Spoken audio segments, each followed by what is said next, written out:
On est aujourd'hui sur le parc ornithologique de Pont-de-Gau, chez Frédéric et René Lamourou, qui sont les propriétaires de ce parc, là au cœur de la Camargue. Donc autour de nous, il y a beaucoup d'espèces d'oiseaux, des marais.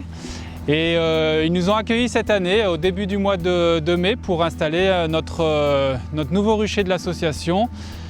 Un rucher qui est aussi parrainé pour participer aux actions de sensibilisation des enfants.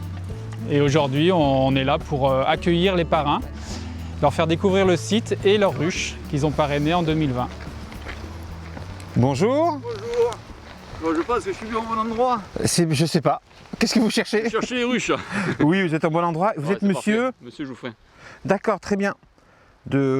Parfait. Voilà, un enfant et... On y va? On va s'habiller? Allez, c'est parti. Carrel Butine a démarré il y a 3 ans et en 2019, on a eu l'occasion d'inaugurer les premiers ruchers au cœur des Cévennes, là où tout a commencé. Donc on a 8 sites actuellement ici, comme celui-ci, et puis il y en a encore à peu près le même chiffre qui sont en préparation pour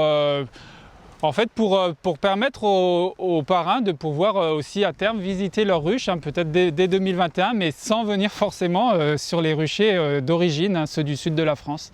Je cherchais pendant pas mal de temps des solutions pour pouvoir agir à mon niveau et arriver à faire quelque chose, faire ma part, comme on dit, dans une vie qui n'est pas toujours facile quand elle est citadine notamment.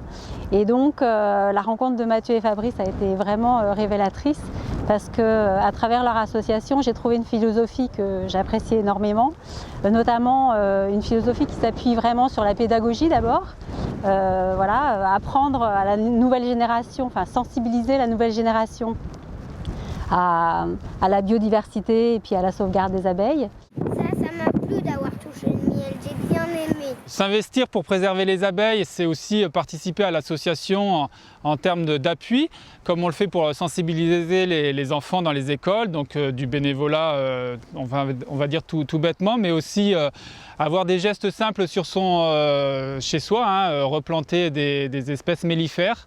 Aussi avoir des démarches de consommation qui soient plutôt orientées quand même vers le biologique, l'agroécologique. Et puis quelque chose aussi qui est accessible à distance, c'est le parrainage des ruches, où on peut aussi prendre au cours de la saison des nouvelles de sa ruche et puis du rucher, de l'environnement qui permet de produire du miel et puis de rencontrer les apiculteurs partenaires de l'association. Le développement de l'association est vraiment très important dans la mesure où il y a besoin de fonds forcément pour pouvoir mener toutes les actions que Mathieu et Fabrice mettent en place. Et puis ils bouillonnent d'idées, donc il va falloir trouver des fonds pour les aider à mettre en place tout ça. Et du coup, c'est vrai que je pense que c'est un moyen formidable pour les entreprises, par exemple, de leur permettre eux aussi d'être acteurs dans cette urgence qui est la sauvegarde de la biodiversité. Bon, c'était bien? Ouais, super. Super, votre ruche, ouais.